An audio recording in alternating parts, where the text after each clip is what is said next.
ನಗರದ ರೂಪನಗುಡಿ ರಸ್ತೆಯ ರಯನ್ ಆಂಗ್ಲ ಮಾಧ್ಯಮ ಶಾಲಾ ಆವರಣದಲ್ಲಿ ವಿದ್ಯಾರ್ಥಿಗಳಿಂದ ನಡೆದ ಪರಿಸರ ಕಾಳಜಿ ಹಸಿರು ತರಕಾರಿ ಮೇಳದ ದೃಶ್ಯವಿದು. ಹೌದು, ಸದಾ ಓದು ಪಾಠ ಆಟದಲ್ಲಿ ತಲ್ಲೀನರಾಗುತ್ತಿದ್ದ ವಿದ್ಯಾರ್ಥಿಗಳು ರಯನ್ ಆಂಗ್ಲ ಮಾಧ್ಯಮ ಶಾಲಾ ಆವರಣದಲ್ಲಿ ವಿದ್ಯಾರ್ಥಿಗಳು ಪೈಪೋಟಿಗಳಿದ್ದು ವಿವಿಧ ಬಗೆಯ ತರಕಾರಿ, ಹೂ, ಹಣ್ಣು, ವಿವಿಧ ರೀತಿಯ ಗಿಡಗಳನ್ನು ವ್ಯಾಪಾರ ಮಾಡಿ ಕೈತುಂಬಾ ಹಣ ಗಳಿಸಿಕೊಂಡರು. ರೈತ ದೇಶದ ಬೆನ್ನೆಲುಬ ಎಂದು ಹೇಳುವ ಹಾಗೆ ರಯನ್ ಶಾಲೆ ಎಪಿಎಂಸಿ ಸಂತೆ ಮಾರುಕಟ್ಟೆಯಾಗಿ ಮಾರ್ಪಟ್ಟಿತು. ಪರಿಸರ ಕಾಳಜಿ ಹಾಗೂ ಆರೋಗ್ಯದ ಕುರಿತು ಜಾಗೃತಿ ಮೂಡಿಸುವ ನಿಟ್ಟಿನಲ್ಲಿ ಶಾಲೆಯ ಮಕ್ಕಳಿಂದ ಹಸಿರು ತರಕಾರಿ ಮೇಳವನ್ನು ಆಯೋಜಿಸಲಾಯಿತು.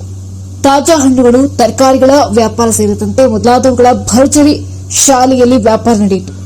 ಇನ್ನು ವಿದ್ಯಾರ್ಥಿಗಳು ವ್ಯಾಪಾರಿಗಳಾದರೆ ಶಿಕ್ಷಕರು, ವಿದ್ಯಾರ್ಥಿಗಳ ಪೋಷಕರು, ಸಾರ್ವಜನಿಕರು ಗ್ರಾಹಕರಾಗಿದ್ದು ವಿಶೇಷವಾಗಿತ್ತು.